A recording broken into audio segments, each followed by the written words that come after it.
They say that beauty can kill, but King Adeola did not believe it. He thought power could buy him anything. He thought he could break the laws of the spirit world and get away with it. He was wrong. By the time he realized that the woman sleeping beside him had no heartbeat, it was almost too late.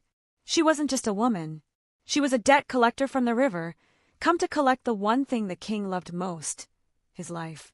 This is the story of the king who married a ghost.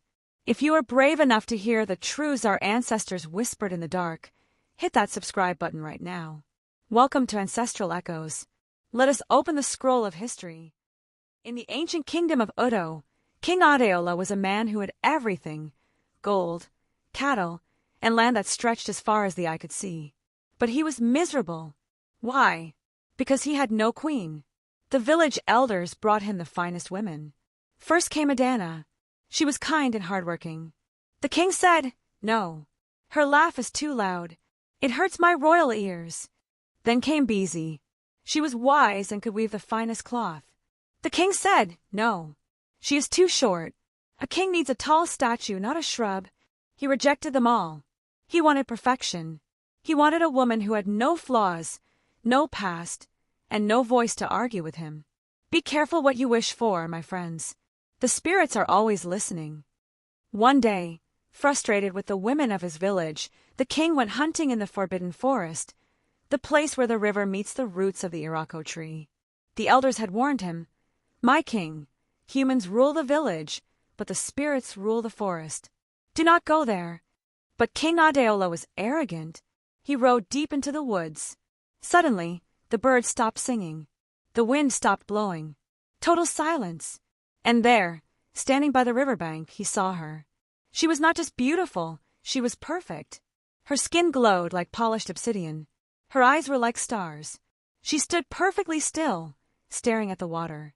The king jumped off his horse. "Woman, who are you? Which village are you from?" She turned slowly. She did not speak. She just smiled. A cold smile. The king was enchanted. "You are the one," he whispered. "You are the silent perfection I have waited for." He grabbed her hand to pull her onto his horse. Her skin was cold, ice cold, like a fish pulled from the river. But the king ignored it.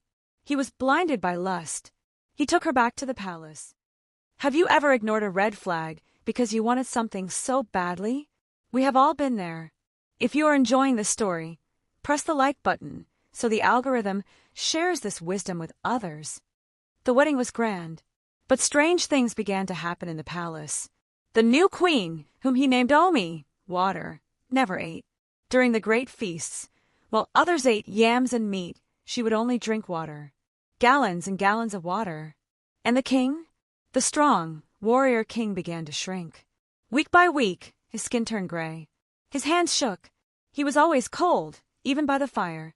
His old guard, a man named Baba Tund, came to him one night. "My king," Baba Tund whispered, "I watched the queen last night. She did not walk to the garden. She floated. Her feet did not touch the grass. She is not of this world." The king was furious. "You call my wife a witch. You are jealous of her beauty." In his rage, the king ordered Baba Tund to be locked in the dungeon. He silenced the truth to protect the lie. But doubt is a seed that grows fast. That night, the king decided to pretend to sleep. He lay in bed, keeping one eye slightly open. Midnight struck. The air in the room dropped to freezing. The beautiful queen sat up.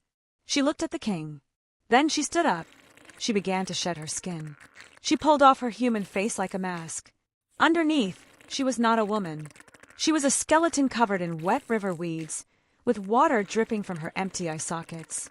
She leaned over the sleeping king, placed her mouth over his nose and inhaled. She was breathing in his life force. She was eating his soul to sustain her human form. The king wanted to scream, but fear paralyzed him.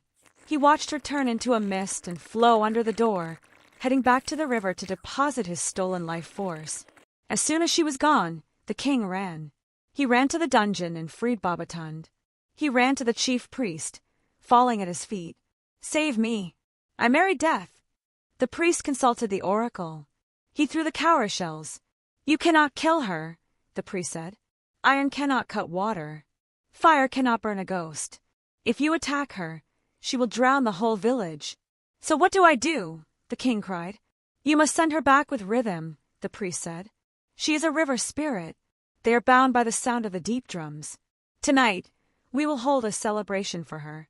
But the drums will speak the language of the river. The feast was set. The queen sat there, beautiful and cold, expecting to feed on the king again. Suddenly, the drummers began to play. Doom doom tack, doom doom tack.